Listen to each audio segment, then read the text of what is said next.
Gentlemen, welcome back to Performance Talk. My name is Yul Gordon. I am here today with Heather Bentancourt. Bettencourt, yes, correct. Bentancourt.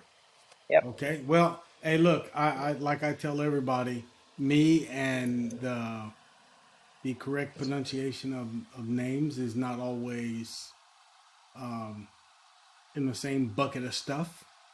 Sometimes I'll pronounce it the way it looks. Sometimes it just comes out like a garbled mess of whatever. But There it's you go. no disrespect meant it. I always try to get it right.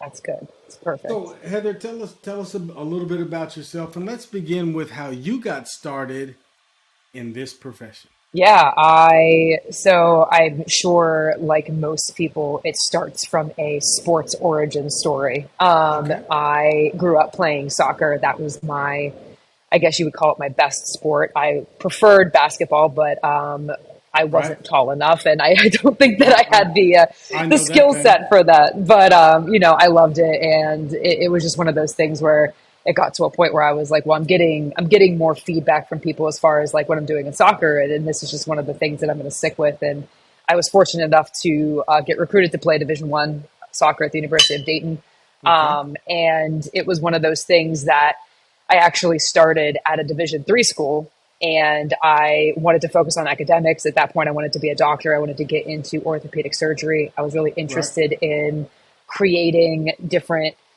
ligaments and potentially solutions for, either a torn rotator cuff or an ACL. And I really thought that tissue regeneration was something that I was going to fall into, and that was going to be my career path. One organic chem class in, I said, you know what?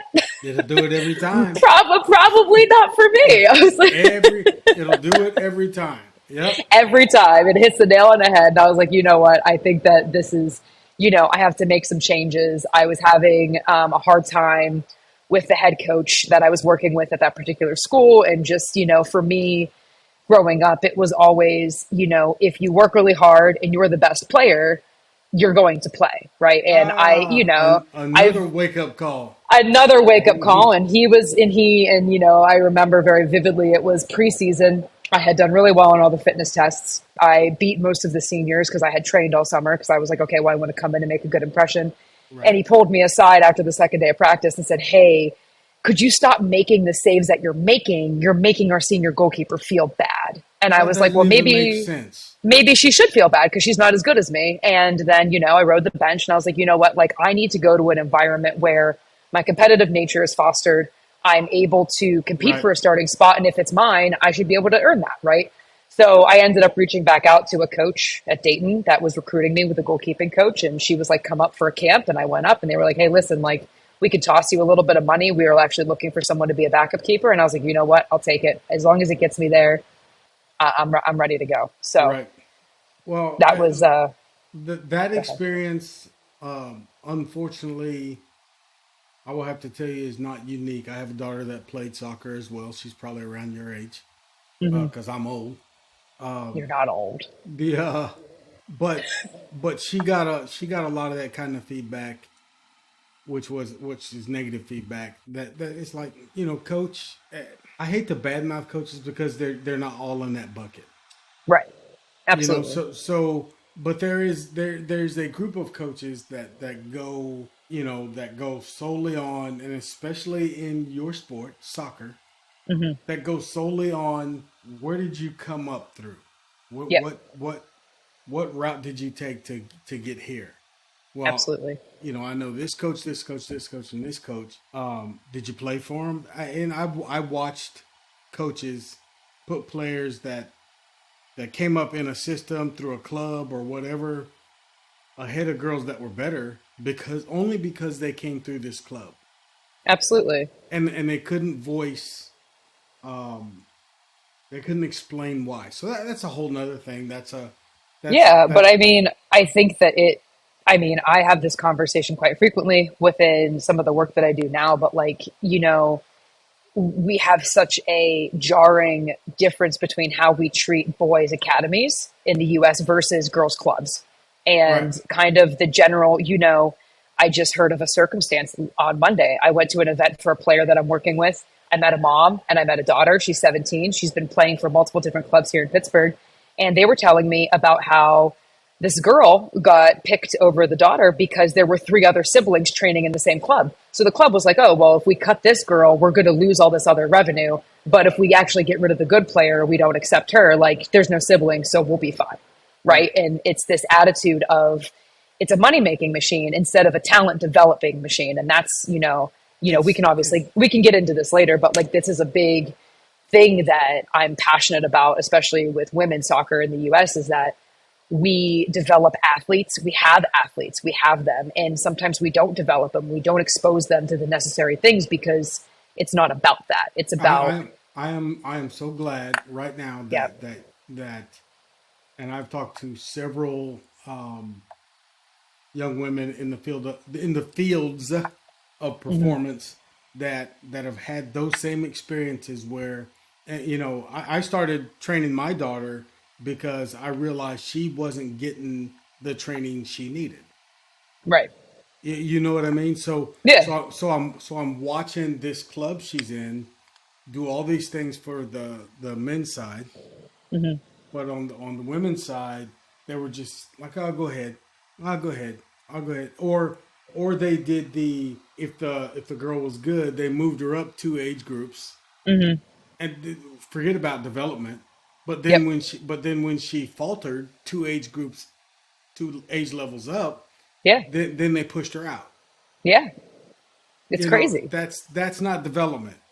No, it's not And, development. And the biggest thing it comes down to, right, is actually this girl that I'm working with who plays overseas, she said it the best because she's played in Europe and she's played in the US. And she said, when you look at what's happening in Europe, you have footballers first, right? You have talent, you have skill, you have all right, these things, and then you kind of filter and you develop the athlete later. But in the US, it's like, okay, we know we have athletes. We're very focused on, are you fast? Are you strong? Are you these different things, which right, again, qualities that you need. You don't not right, need them. But like it right, comes down to the fact of, but if you're trying to create footballers and we're trying to create people who are, going to sustain our professional women's system, who are going to excel at college, at the collegiate level or international, we're right. not doing that. We're not giving them structure. We're not giving them, hey, if we mention a high block or a high press in a conversation, you have 19 players that are like, what's a high press? And you're like, have you watched international women's game? Have you had a coach that has educated you on ball cues and how we run this in particular, Right. this type of movement? And a lot of them don't even know what that is because their coaches are like, oh, well, you're fast, just chase the ball. And it's like, well, we're not building smart players. We're not building It's robust players because the intelligence isn't getting from grassroots up. and it goes So, it goes all the way back yep, to physical development.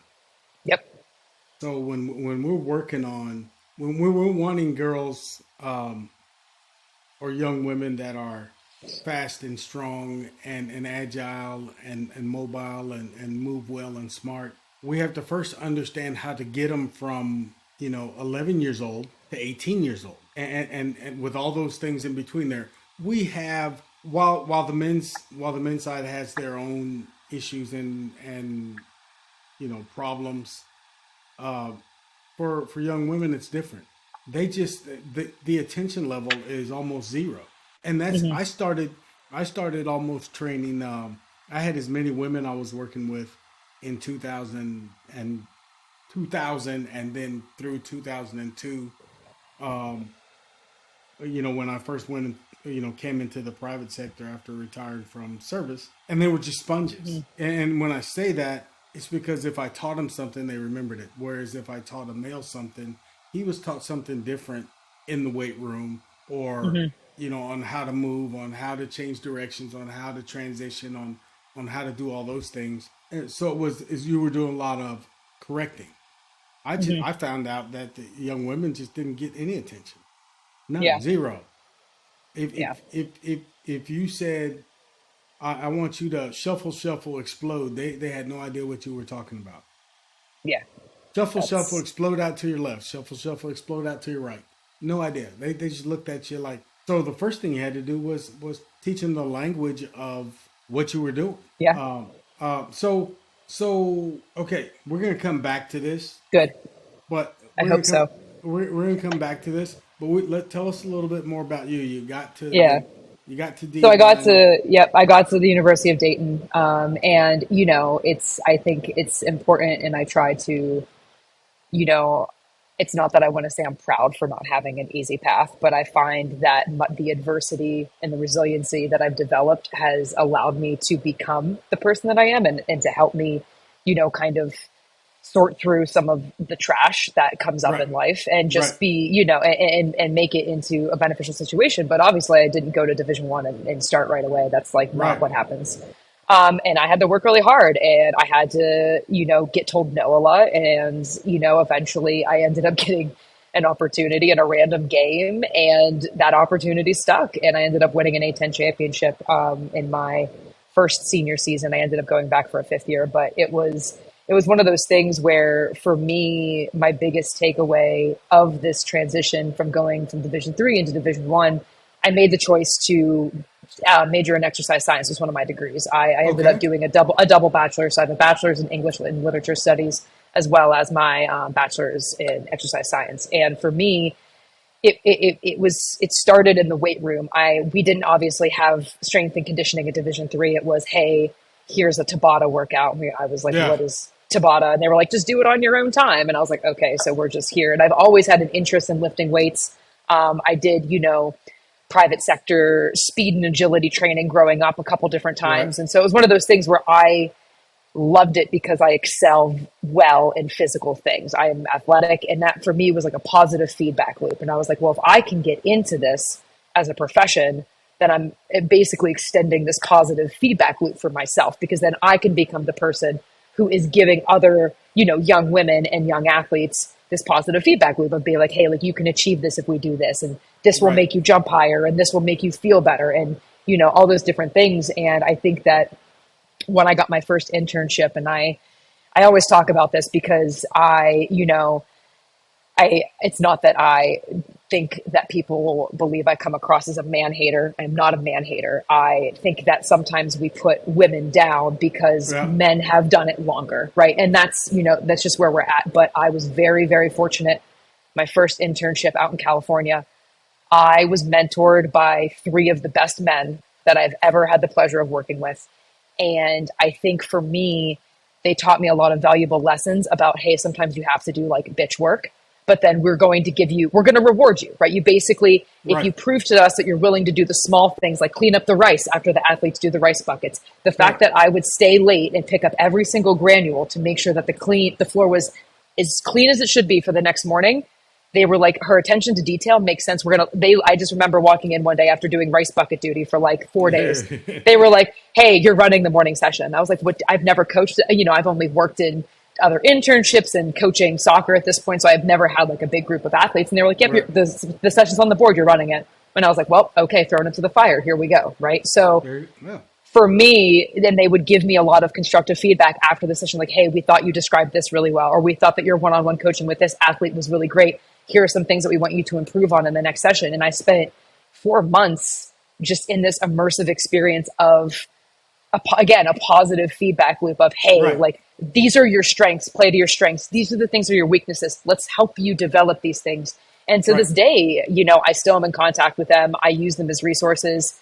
And, I think it's one of those things that I hope to be that person for people that I work with that says, hey, like, I can always go back to Heather, or she helped me figure out where my niche was, or the things that I was really good at that I should hyper focus on, because that's going to be my playable skills that people will notice, versus the things that people want me to develop that maybe there are other people in institutions or other people that I can reach out to that can help me with those skills, that I don't have to be a one trick. Like, I don't have to have all these tricks in my, Right. in my toolbox. It can be, you can have them, you can have access to them, but they don't have to be this like They don't have. fine. You don't have to have 19,472 No, specialties.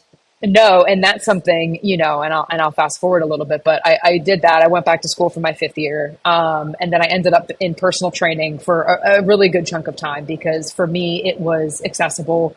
I wasn't sure about going into college strength and conditioning, and I'm sure that you can attest to this from everyone else that you've spoken to, but I wanted to make money. Right. I took out a lot of loans for school, and I was not one of the people who was able to have parents that paid for my education. Yeah. And for me, I was applying to all these fellowships and internships at, at these bigger schools. And they were like, oh, come work for us for free for a year. And I was like, well, Ooh. how? Like, I'm going to Yeah. be paying, $700 to $1,000 a month in student loan debt. And you want me to come and live in these cities for free? And I'm like, I got to make money. I got to do something. And also, I've already had the unpaid experience while I was in college. And I was like, I need to do something Let's. where I I'm getting know monetary of. value. I know, and hold on to that too for a second. But Yeah. I know of at least a dozen female strength trainers or former strength trainers, including my Hmm. daughter's one, Hmm. that just couldn't stay in the profession because there was no way for her to, or no way for them to financially make it fit. Hmm. Guys can sleep anywhere just about. Yeah. You know what I Yeah. mean? It's a little No, different. yeah. It's a little different for females to sleep in sleep in the storage room, Yeah. shower in the locker room, Yes. and do those kind. Yeah. It's not right. It's And not right for guys to have to do it, but no, it's it's but it's not. not but it's not safe for young women to It's have to not do it. safe. It's not safe. And on top of that, and I'm sure with all the other women that you've spoken to, I have been very much so judged by my appearance. Why does your hair look messy? Fix your hair. Why is your makeup smeared? Like, put on Yeah, makeup, or like, all these different things where it's like, oh, they want us to present a certain way. We want to be clean. We want to be pretty. They want us to be attractive in these situations. And it's like, okay, well, so now you're telling me I not only have to be unsafe by sleeping in closets and potentially having 6 to 7 roommates, maybe two of them are boys, and then on right. top of that, I might not be able to take care of myself. And then you're going to judge me for not being able to take care of myself. So I do think that, like, again, it's like you said, it's not right for men coming up in the field to have the situation that they're having where they are having to potentially sleep on friends' couches and, Right. maybe sleep on site a couple times or, do all these different things like showering in the locker rooms. But it becomes a little bit more unfeasible when we think about the strain that it puts on a woman and her safety, right? And I think that that's Yeah, a really good point. and Yeah. and and as a father, Mm, I don't want my daughter doing that. no. No. If she's got three roommates, okay, but okay. Yeah. It's just Yeah. it's one of those things where in this profession, Hmm. if we want to continue moving forward, we need to think about us old guys, established veterans in the business who are now making a living wage. I know Hmm. you came through. I know that a lot of us came through that type of situation. But is it right? Is it something? Right. Is that what you want the Right. profession to be? Where that's where you get your people from? Because not all. Some of the best and the brightest are just leaving the profession Yeah. And because I they and they can't make a living it's wage well, it's that, and it's in the also, beginning. in the beginning, right? And Right, and in the even beginning. then, like, career longevity, there's not a direct path or stepping stone to create more money unless you go outside of the field or outside of your institution, right? And I think that Right, that also, leadership isn't for everyone. Being an assistant AD isn't, and it shouldn't be for everyone. If right. you're not a good leader, you shouldn't say, "Oh, well, I'm going to keep climbing the scale until I get to an assistant AD," because that's Right. monetarily and figuratively the right thing. And not I see everyone's some. not everyone's born to do that. So we shouldn't be forcing that pathway. You I see know? so. I see so many. I see so many. Strength coaches, nutritionists. Sports psychologists. Hmm. They can go another way. Yeah. They have that. Physical therapists or as they call them in Europe, physios. Hmm. They can go another way. They have the Yeah. medical field. Athletic trainers, sort of, but Hit or miss. Yeah. yeah, it's not everybody that not every hospital that has an athletic trainer. Right. Right. You know what I Right. mean? Yeah. So so there's a lot of things in the profession that I love these kind of conversations because while I think it's for me the greatest profession in the world, but Hmm. it's not because of what I have done financially in the field. Right. Right. That's always been like an anchor I've drug along Hmm. to be able to Absolutely. to stay in the field. Yeah. I got to do something to make money. So why are there so many private practitioners now? That's Hmm. why. Yeah. Uh, Absolutely. and a lot of schools now, a lot of institutions don't want you to do that. Yeah.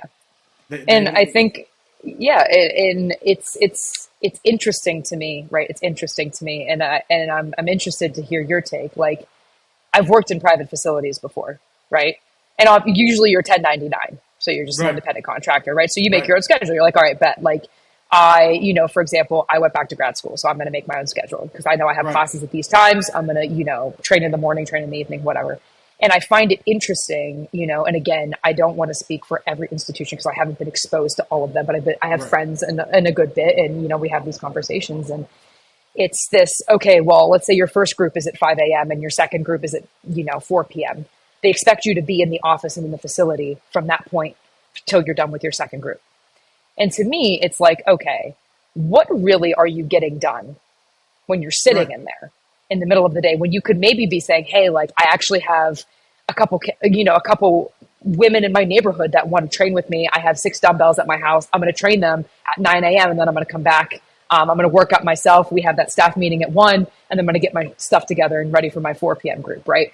And I think that the framework is, well, you work for us, your hours. It's like an ownership thing. Like, you can't go and get other jobs, or you can't go and seek other opportunities because they want you to be all there, like all in. And it's like, okay, but really, in what world are we expecting people to be all in on everything? And also, if you're not going to pay a competitive wage where we're at with, we're in 2024, there's inflation, there's all these Right. things, and you don't want to pay a competitive wage, but you want us to sit and do nothing.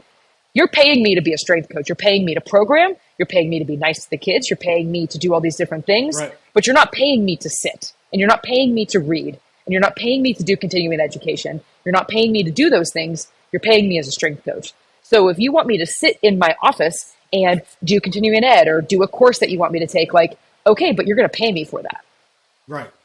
right? So I think that that's just, for me, like, I don't think I'd ever go into collegiate strength and conditioning on a full-time level, on a part-time level, because I think that, like, I have made my schedule my own for so long that, to me, I'm very efficient. Like, when I'm getting something done, I'm like, all right, I got 4 hours. I'm going to get all these things done, and then they're done. And then I can go and spend time with my niece or go work out and take care of my health. And that's a big thing for Well, strength let's. coaches as well. They don't Yeah. have time to work out. They don't have time to take care of themselves. And Well. everyone's like, oh, well, But why it's like, not? you said, because a lot of times, and it's they're doing. I don't want to call it made up work. I don't want to call it. I don't want to take anybody's program and sound like I'm denigrating it or pushing it down. But if you really look at how much time you got a 5:30 and a 7:30 group that come through. Next group is due to come through at 3 o'clock. Yep, Am I programming during that time? That's probably already done. that's done. What I can only wipe down the machine so many times. Correct. So what am I doing for that 8 hour period? That's right there. And you're only paying me, you know, 30 grand a year. Yeah. That's not going to put anyone in an apartment. No. That's not going to buy you reliable transportation or pay any student loans. Yep. Don't even consider trying to do all three. No. No. So that's why It's, yeah. that's why, as a profession, if you look at if you look at well, you can't even say athletic trainers have it a little bit better, but not a by lot. by a small amount, Yeah, but not maybe. a lot. That's why I Yeah. said, well, you Yeah. can't really look at it like that, because when they come in, Yeah. they're often asked if they have a do you have a CSCS, if someone even knows that, Yep. or they're just immediately put in charge of the weight room. Yep. And if you're a strength coach, you're an athletic trainer, at least in some people's minds. Hmm. So those are two full-time jobs if done correctly. Correct. And I know the big thing was, well, we'll get an athletic trainer in here. We'll make him teach 3 health classes. You got a nurse sitting over there. She doesn't teach 3 health classes, and Nope. that's more in line with what she does than what I do. Yeah, 100%. And I, 100%. it's one of those things where when you start talking about all the fields of performance, who's advocating for all of them? It's the AD is doing something else. Yes. They have some. The athletic director has something completely different to do, and we put those things underneath his bailiwick. But that's not necessarily what he does. So what happens? They hire a performance director who works assistant athletic director for performance. Hmm. Okay. Well, he ends up with a whole bunch of athletic director duties and few in performance. So that's where that administrative piece comes in, where you're like, am I really doing the job you're Yeah, asking me to do? for Am I sure. really doing that, And or am I? and they're coaching teams as well. Yeah, They're doing it all. And it's like, well, exactly. So what is the purpose of that? Like, so the organization of it all, if we just pare it back down to performance, and hmm when we look in schools, we're looking at athletic trainers, strength coaches. Um, it would be nice to have a nutritionist, nice to have a sports psychologist, but you can get those things outside. So hmm let's just say high school. If you have a full time strength coach and a full time athletic trainer, you probably need 8 more people to do the job correctly. hmm Three, four more ATs and 4 more strength coaches to do the job right. But we hmm ask 2 people to handle that whole department many times in high schools that have 6,000 students or Yep, better. yep. It's setting people up to fail. It's sad because I find that I mean, 2 years ago, I said no to a job because the salary was hysterical to me for the location that it was. And I was like, and you're not even going to barely cover my moving costs. I'm confused as to like, why are we even having this conversation?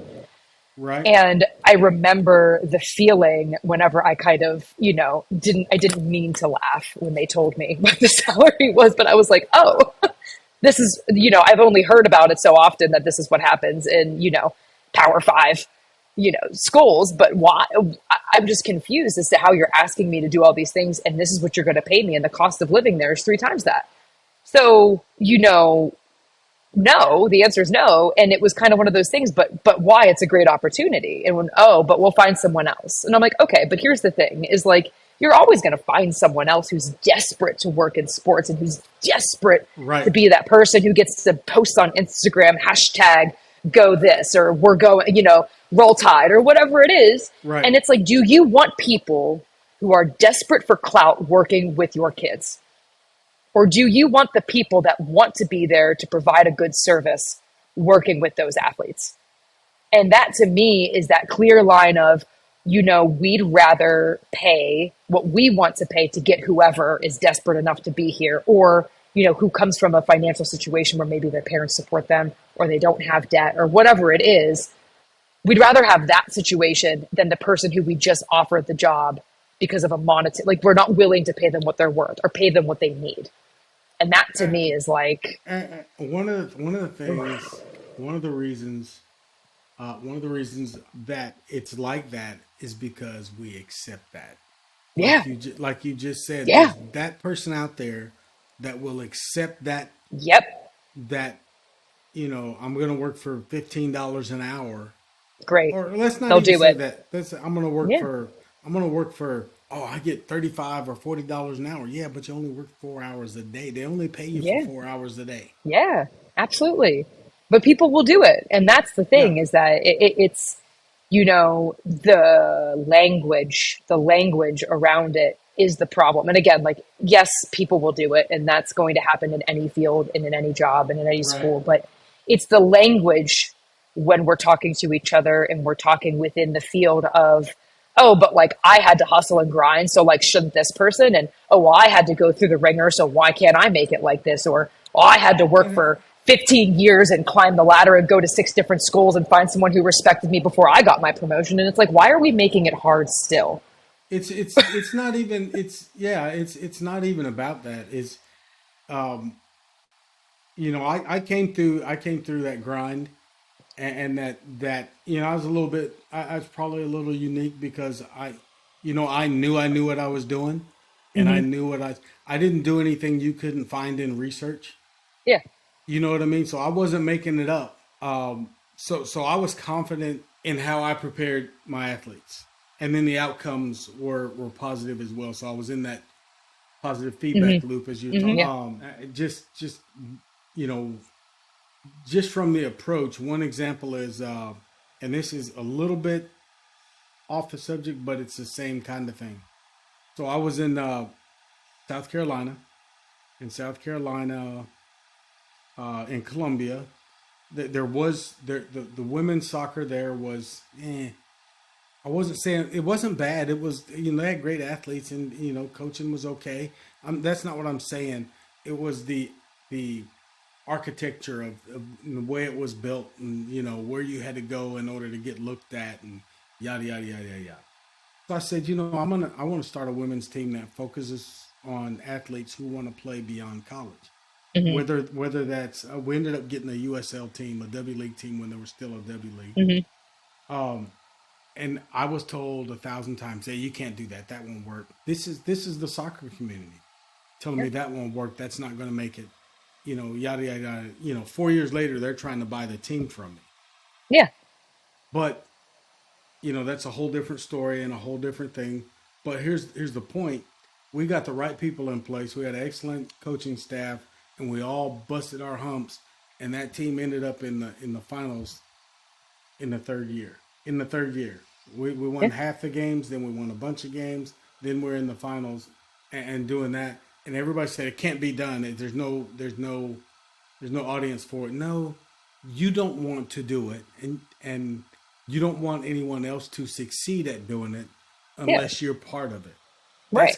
That's kind of not It's that exact. parallel. It Yeah, runs parallel. yeah, It runs yeah. parallel. The message is parallel. If I'm not going to be involved and it's not my idea and I haven't done it, I don't want anyone else doing it. And Right, it's like, when are we right. going to get past that? Because again, we work in such an incredible field. I feel fortunate that I get to work with the athletes that I get to work with, and I've been exposed to the things that I've been exposed to.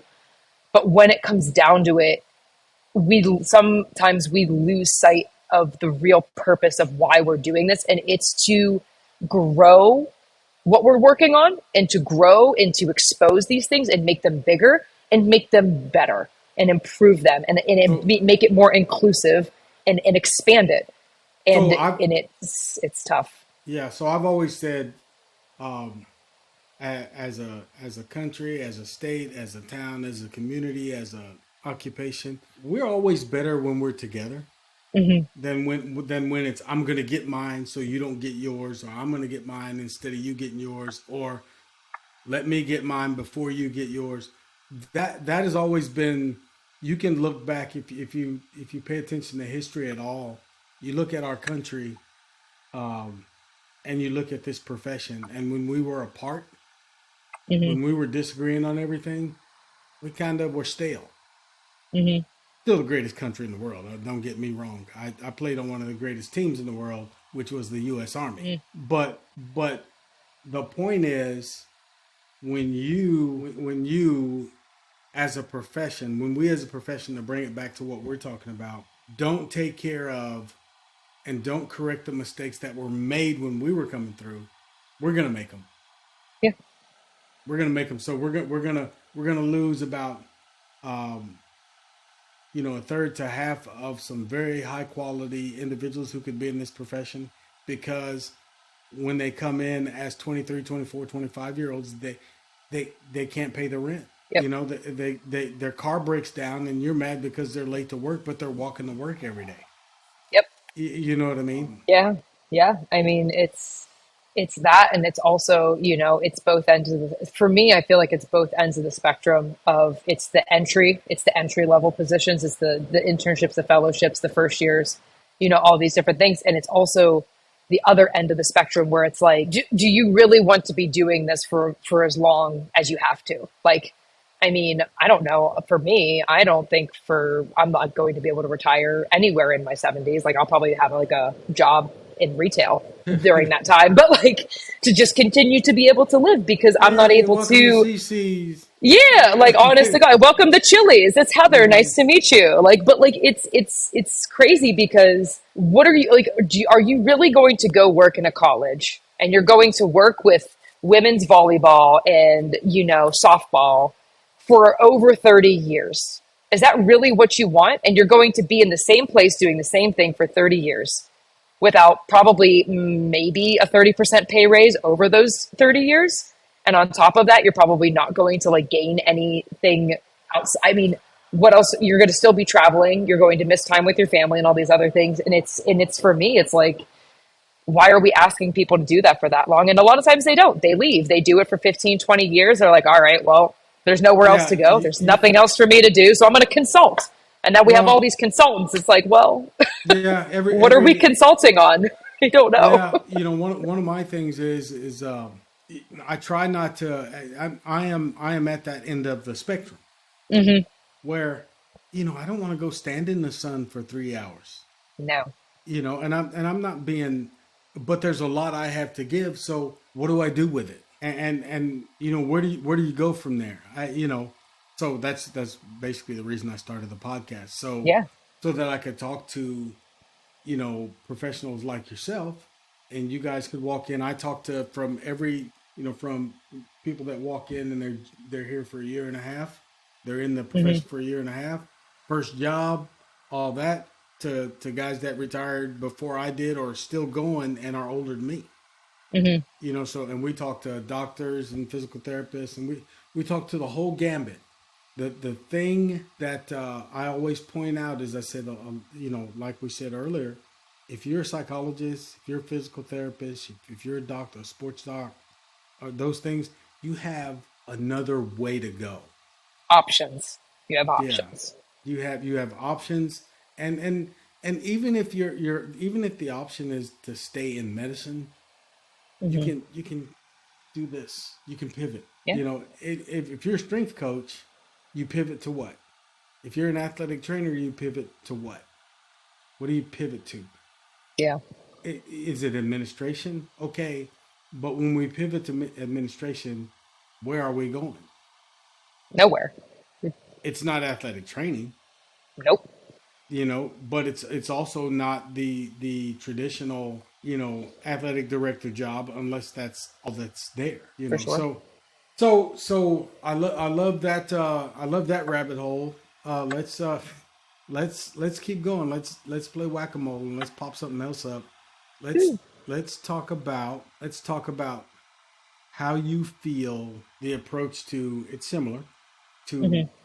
and we're kind of going back to what we started with, women's training in performance, the strength side, the athletic training side. How do we approach women? How do we approach men? Why is it different? Should it be different? Do you have an argument either way, or no dog in the hunt? I, I think my argument goes back and forth for a couple of reasons. I think it's a discredit to the physiological differences between males and females to say we should train females the same as males. Um, but I also think that sometimes people scapegoat that and say, oh, well, then the female stuff doesn't have to be as hard or as intense Yeah, because they're not as adequate to men. And that's I think that wrong. that's wrong, right? Yeah, So I that's think wrong. it's one of those things where you have people that hop on both ends of the spectrum. But for me, we have to take into account that, like, yes, we can use men's and women's soccer as an example because that's, what I'm mostly best versed in. But you want to develop the same qualities on both sides, right? We want speed. We want the ability to change direction. We want the ability to have aerobic capacity as well as anaerobic capacity. We want strength. You need upper body strength, but most importantly, you want lower body resiliency, right? All these different things are important. But when we look at the structure of the range of motion that we're asking and the tempo that we're asking and the frequency that we're asking, that's when, for me, it becomes evident that some practitioners don't know how to deviate from what they read in the book or what they know is like, okay, well, like this is general prep. So we're doing general prep, but it's like, okay, but what is the difference between what we should be doing for our men's side for general prep versus our women's side? There are different Yeah. needs there, right? There are Right. different, That we're is looking, exactly it. Understanding the needs yeah, and yep, then understanding the demands of the sport, correct. matching those, and then making I'll give you an example. I had soccer players and wide receivers and running backs all running the same Hmm. hill with the same tempo, with everything. Everything was the same. Then when we went to the so this hill was about 100 and between 75 and 110 yards, pretty steep. Hmm. Then Hmm. we went to loaded stuff. It was different. So now we're Yeah, running a shorter hill with a drag bag, or I call it a drag bag, but with a yeah, sled. yeah. And the loads were different. The tempo was different. Because now I'm looking at, you know, what's body alignment look like, where the forces, impacting it's different. Hmm. All that's different. It's different, You have to have an eye, and you have to be able to look at it and go, okay, right? her load needs to come way down, Yep, or absolutely. or Yeah. or we got to pull her off of. We're not going to load her on this hill at all because, Hmm. or Yeah, vice versa, Hey, she can take some load, yeah. not but And understand how to do it. understanding how to do it, and also understanding, you know, one of my friends is him and I talk about this very frequently. He's been in soccer for a long time, but positional loads, right? Yeah, Like when I was in college, I was a goalkeeper and I did every single thing all the field players did. And I was like, I am an explosive position. I need to have quick reactive movements, potentially over 6 repetitions on the ground, getting up, getting down, getting up, getting down, yeah, moving my hands, having shoulder flexion, all these different things. And right. I'm doing everything exactly the same as the field players. Because Why? we want to keep it together so we can move practice in an organized manner. Yeah, but it's like, but then we need to be better at organizing. We need to be better at making things, I mean, you're going to have 3 to 4 goalkeepers on a team. Why can't they all be on a platform while everyone else goes and does all that other stuff? Like, it's one of those things where if you're going to do it, you got to do it all the way. You can't be like, oh, like, I'm going to train the soccer team. And it's like, okay, well, if everyone's doing the same thing and you have your nines who are, your nines and your tens who are going to accumulate more high speed distance, you're Right. not dosing their high speed distance appropriate during practice, and you're making the goalkeepers do what the defense is doing, and the defense is doing what your midfield is doing, and it's like, okay, like I understand that we need to have some congruity in practice and our Right. congruity in training, but you need to make it specific to what they're going to be experiencing on Yeah, the pitch. because as a goalkeeper, there's a whole different type of anaerobic capacity that you need, Absolutely, absolutely. that's required in that box Hmm. than even center back, right back, left back. It's somebody that's back there with you. Yep. Just that moving that much further forward on the pitch requires something different. Something different, and that's okay. But Yeah. it's this, and again, it does come back to getting our minds in a position to, I mean, we just saw this. I don't know if you read the article, but the head coach of the Celtics has been working with the head coach from Man City on how to position players during practice to create more decision making scenarios and to create a more basketball like and productive environment for learning and for physical Right. adaptation. And I think that's, the more that we can get into that mindset of, oh, but I want to do sprints today. Okay, that's great. Love that. Let's do sprint exposure. I'm here for that. But does it have to be so structured and like, okay, we're going to do a flying 10, now we're going to do a flying 20, and now we're going to do all this? And why can't we make it part of a game or make it part of a transition situation where we're putting more thought into it, but Well, it helps our players experience scenarios that they're going to experience in real life? I think the two sports that need to think transition and transitional movements, transitional explosiveness, because I've seen people who are explosive, straight line or lateral, but Yep. but they can't go from moving laterally to moving in a straight line without almost coming to a complete stop. Complete stop. Yeah. Or they're jamming their legs in the ground. Here's one of my pet peeves, right? Stick your foot in the ground and change and go the other way. do not stick your foot in the ground. That's not what you want to do. Just move. Yeah. Think Yeah. about that cue. Get your Yeah. foot out of the ground. Make your change of direction with your hips. Your hips tell you which way you're going. Yep. Get your feet out of the ground. Keep your feet moving and go the other way. If you stick your foot in the ground really hard like that, it's always a break. Watch somebody cut. Watch a football player cut. Watch a soccer midfielder cut when the ball changes directions. And when they do that, and that leg is stuck out there like that, then start paying attention to how many times the ankle rolls or knee Yeah. collapses or Achilles tendon not necessarily ruptures but gets strained. Start paying attention to that, because then you'll see, oh boy, we don't want to stick our foot in the ground like a lawn dart to change directions. We want to get our hips around or change our hip direction and pick that foot up and go. Think about Yeah. that. Yeah. It's in and out. Yeah, It's just, I think that's, again, I think that comes back to what we were talking about at the grassroots level, is creating problem solving physical scenarios, yeah, right? Like you have to have gamification in any sport, in any type of training, because that's how we learn. But like, it's setting our players up and giving them exposure to things that we want them to develop. And again, like, it might not be perfect at first, but if we keep applying the exposure and we keep putting them in scenarios to learn that skill and to develop that movement, then we're going to see that grow quicker, and they're going to kind of make it their own and make it part of their play, which I think is one of my pet peeves is patterned drills, either in the ladder or with cones. Patterned drills. I don't care if you can learn a pattern. Can you move? Can you change directions? Can you change directions and go, you know, 8 degrees to the right, 10 degrees to the left? Or are we going to set up a whole bunch of cones and run this pattern? Because if you watch them run the pattern, most people are just executing the pattern. But when you watch them turn, how they change direction, hip position, all that stuff, you watch them and you're like, yeah. I, Yeah. I I mean, want to know if patterns are good for learning at first, right? Like, you want to set yeah, them up for success, but once you know what you're supposed to do, it's okay. If I remove these cones, can you do it still? right. But we never get to the remove the cone part. Correct. Yeah. We always keep the cone there. I think cones and ladders and all that are useful for teaching. Teaching. Wonderful. Yeah, for Development? teaching. No. Yeah.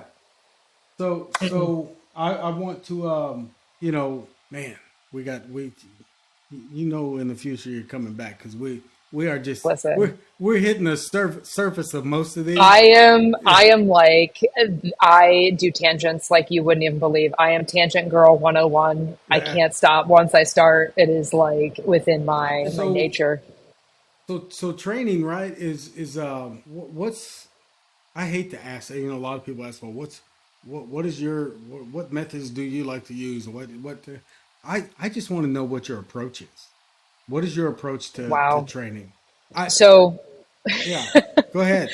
I mean, for me, I think it comes from, I think I used to be this way, where I used to pigeonhole myself in, these ways of thinking of, okay, well, like, this is what strength should look like. This is what power should look like. This is what velocity should look like, and all these different things. And I think for me now, I try to take all of the things that I feel are important for where we're at in a specific part of the season or a specific, scenario. Like, everything is, it's so, I just was talking to someone about this, and they're like, oh, well, like, do you program out? How many weeks do you program for? And I was like, well, honestly, I create an outline for the whole year, right? Like, I say, hey, like, Yeah, these would be the things that I would focus on if everything went according to plan, right?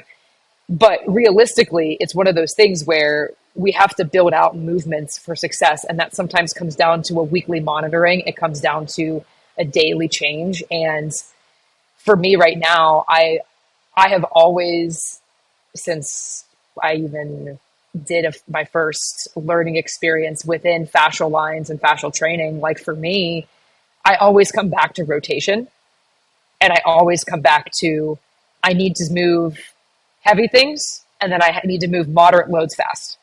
And for me, those, like, 3 items, I try to add in every single one of my, not every single one, but that seems to be my big 3 right now are am I taking myself into a range of motion where I'm getting into rotation and I'm getting into systematic rotation? Because that's what our body likes to be loaded as a spring. It likes to be worked Right. through rotation. Yeah. Am I able to achieve range through my rotation? Am I able to achieve strength through my rotation? Can I do speed in rotation and all these different things? And again, rotation is the broad concept term. It's not actually rotating, but can I work the system together and can I isolate the system individually? And that's kind of how I build out my programs. I do a lot of contrast training in my particular starting blocks. And then I try to end with good tempo things, some ISOs, and a lot of dynamic patterns. But I try not to get too hung up on one thing because I find that those are the programs that I see and those are the coaching sessions that I see where I'm like, your athletes must be bored out of their mind. Like, Well, and it's again, boring is good, right? You want to have yeah. repetition There's a certain amount of repetition that's required, for but sure. but there always needs to be some type of variety. Yep. I found myself about really I give these dates because I had these epiphanies at certain times. At about 2010, I said, "Man, we're trying to use this linear or undulating periodization model, and it's just not working." No. So I stopped thinking. I stopped thinking so bottled up, and I Yep. said, "Okay, what do athletes? What are the four things that we have to pay attention to, and when do we have time to do them?"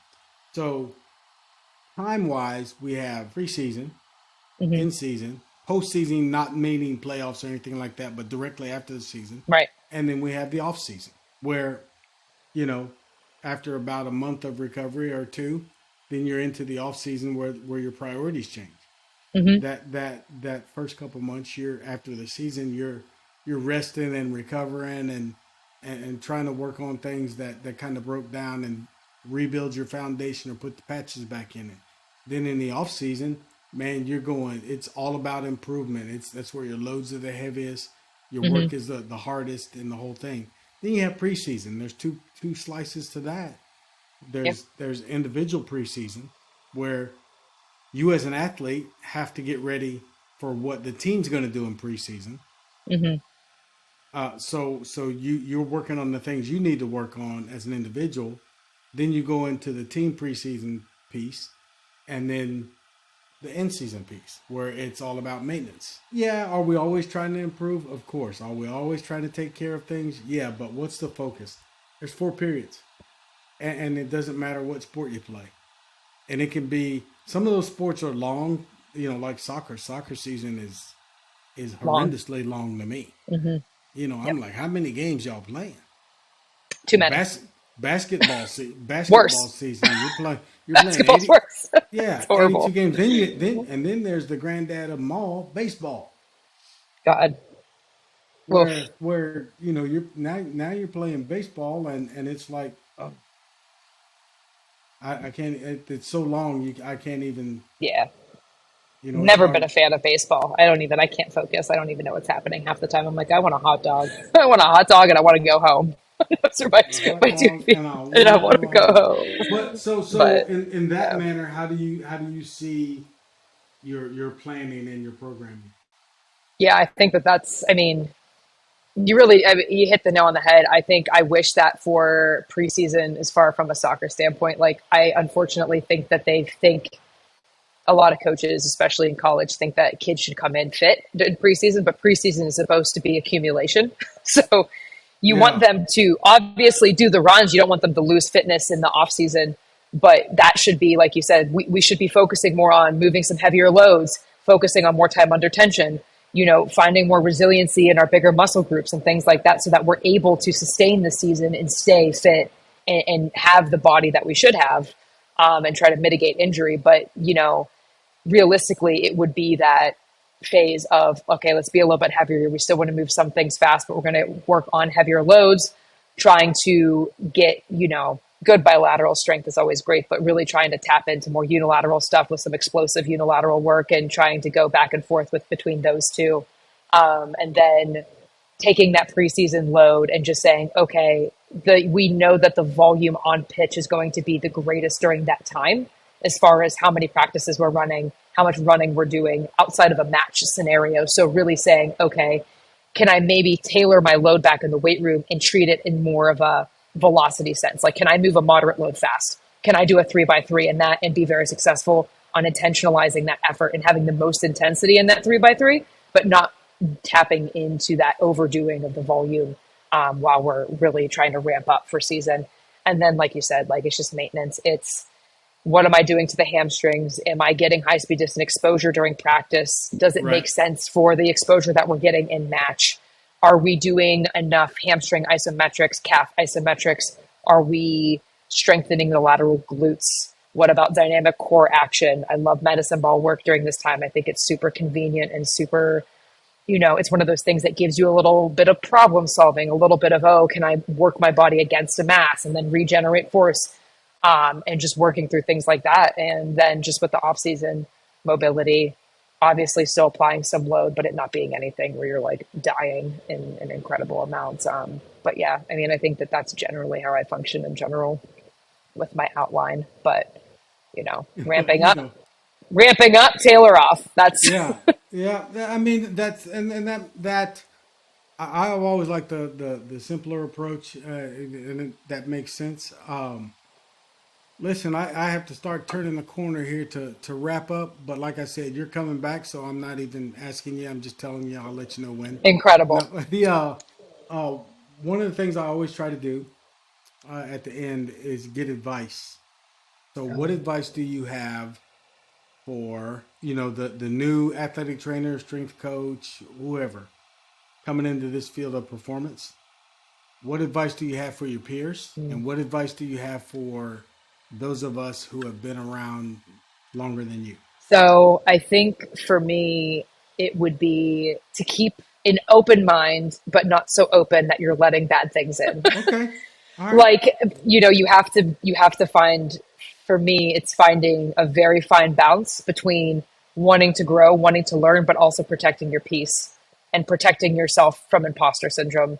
Because I think that a lot of times we can get into this niche of, but I'm not old enough, or I've not been around enough, I've not been around long enough, and all these different things, which sometimes can be true. But at the end of the day, as long as you can see improvement in what you're doing year after year, and you can look back and say, yeah, what I was doing wasn't bad, but now what I'm doing is really good, and I'm looking forward to what I can do in the future.